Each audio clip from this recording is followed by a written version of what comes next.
வணக்கம். நல்லா இருக்கீங்களா எல்லாரும்? ஒரு 3 குடிகாரங்க, ரஷ்யா, சைனா, நம்ம ஹீரோ 3 பேரை சேர்ந்த குடிக்கிறவங்க குடித்து மாட்டிக்கிட்டாங்க.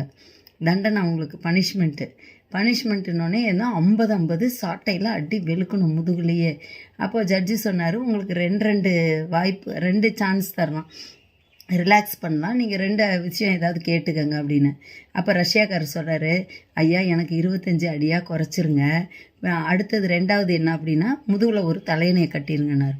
பார்த்தா 10 அடிக்கே தலையணெல்லாம் கிழிஞ்சு போய் அடி வெளுத்து சுருண்டு போய் கீழே விழுந்துட்டார். இதை சைனாக்காரர் பார்த்துட்டு சரி உன்னோட ஆப்ஷன் என்ன அப்படின்னு சொல்லி கேட்டால், எனக்கு 25 குறைங்க, ஆனால் 2 தலையணையே கட்டுங்க அப்படின்னு சொன்னோன்னே, அதுவும் அடித்தா 25 அடிக்கெல்லாம் 2மே பிச்சுக்கிட்டு போயிடுச்சு. அடி முதுவெல்லாம் வாங்கி தோலெல்லாம் கிழிஞ்சு போயிடுச்சு. அவரும் அப்படியே மயக்கம் போட்டு கீழே வந்துட்டார்.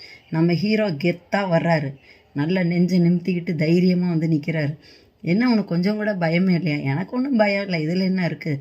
சரி 2 விஷயம் என்ன அப்படின்னு சொல்லி கேட்டால், 50 அடியை 75 அடியை அதிகப்படுத்துங்கன்னு எல்லாருக்கும் ஆச்சரியம்.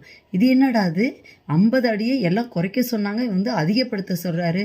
அப்படியா? சரி 2வது வாய்ப்பு, இந்த ஜட்ஜ்மெண்ட் கொடுத்த ஜட்ஜ் இருக்கார் பார்த்தீங்களா, அவரை தூக்கி என் முதுகில் கட்டுங்கன்னு நாங்கள் பாருங்கள். எப்படி கேட்கவே எப்படி இருக்குது பார்த்தீங்களா?